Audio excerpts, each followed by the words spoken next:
I'm at war with it, but it's hard to let it go. Alright, so the best way to talk about PvE would have been to commentate over a gameplay of the Inverted Spire Strike, but I literally played the Strike only once, and I didn't want to overplay it because that would have made me get tired of it more easily when a full game of D2 came out. But PvE looks like it's going to be an entirely different ball game in Destiny 2.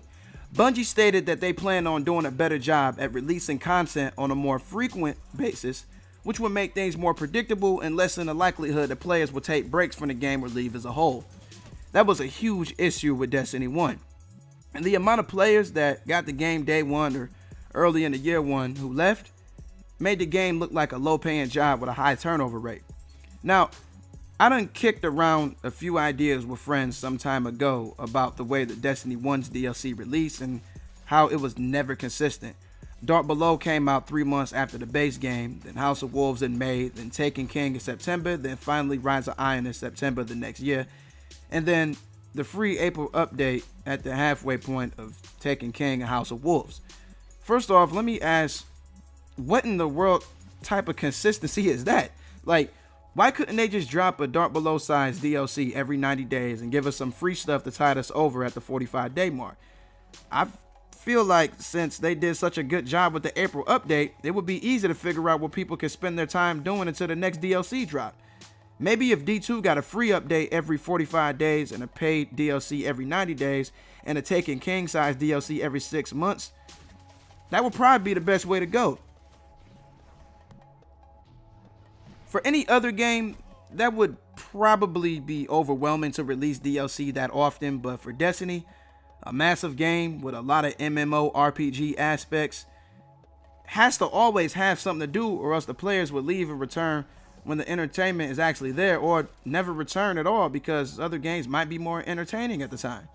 Now, in D2, I would like to see a spiritual successor to Prisoner Elders and Challenger Elders, and an actual survival mode variant of Prisoner Elders of some sort. I feel that they could pull that off. Like, think of Firefight from Halo Reach, or if you don't know what I mean by survival mode, even think of Zombies from the Call of Duty games. I figured that would be the best comparison. Now, my biggest concern, which should also be something that everyone else is concerned about, or everyone else should be concerned about, is the strong possibility that Destiny 2 will start us off with one raid.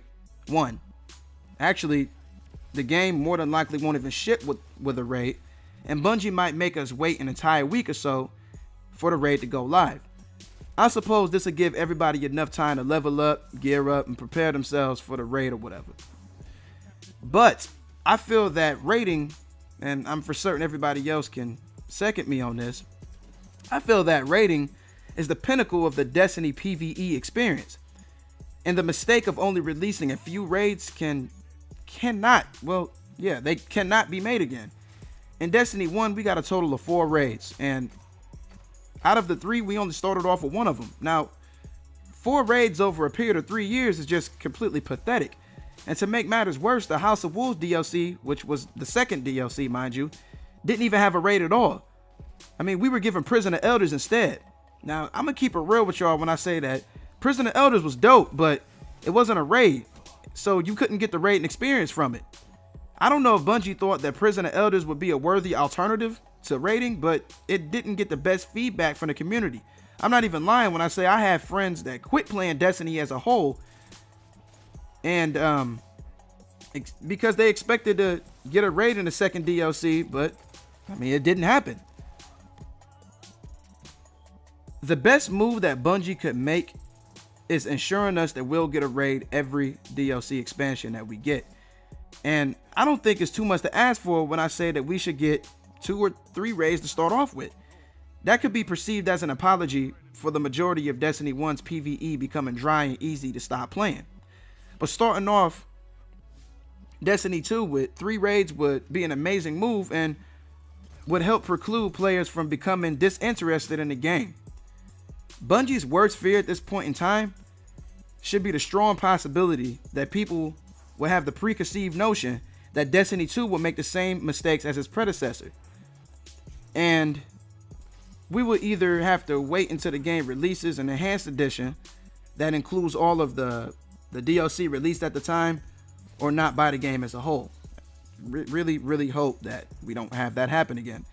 I say this because there are a lot of people who joined the Destiny community in year 2 of Destiny 1 and got a much better entertainment experience than all of us who started off the game in year 1 solely due to the fact that year 2 players started off with the Dark Below, House of Wolves, and the Taken King, which was the largest expansion that we ever got released in Destiny 1.